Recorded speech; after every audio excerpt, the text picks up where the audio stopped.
Lahore high court ने election commission को मुस्लिम league काफ की सदारत के मामले पर दोबारा फैसला करने का हुक्म दे दिया।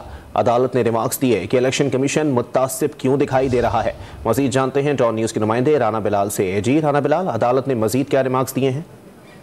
जी देखें, चौधरी शुजात हुसैन को पाकिस्तान मुस्लिम लीग का सदर बरकरार रखने के खिलाफ चौधरी शुजात हुसैन की दरखास्त पर समाअत हुई और लाहौर हाईकोर्ट ने इलेक्शन कमीशन को पाकिस्तान मुस्लिम लीग की सदारत के मामले पर दोबारा फैसले करने का हुक्म देते हुए ये दरखास्त निपटा दी है। जस्टिस आसिम हफीज ने चौधरी शुजात हुसैन की इस दरखास्त पर समाअत की और दौरान समाअत अदालत ने ये रिमार्क्स भी दिए कि इलेक्शन कमीशन का काम कानून के मुताबिक दरखास्त पर सिफारिशात देना है। इलेक्शन कमीशन मुतसिब क्यों दिखाई दे रहा है। अदालत की जानिब से इलेक्शन कमीशन के वकील से ये भी मुकालमा किया गया कि इलेक्शन कमीशन के वकील ये तासुब ना दें कि वो किसी सियासी जमात के वकील हैं। दरखास्त में ये मौक़िफ़ इख्तियार किया गया था कि मुस्लिम लीग काफ के आइन में तरमीम का इख्तियार जनरल कौंसिल के पास है और पार्टी की जनरल कौंसिल ने पार्टी आइन में तरमीम की और नए इंट्रा पार्टी इंतखाबात में तरमीम के बाद चौधरी वजाहत जो है वो सदर मुंतखब हुए।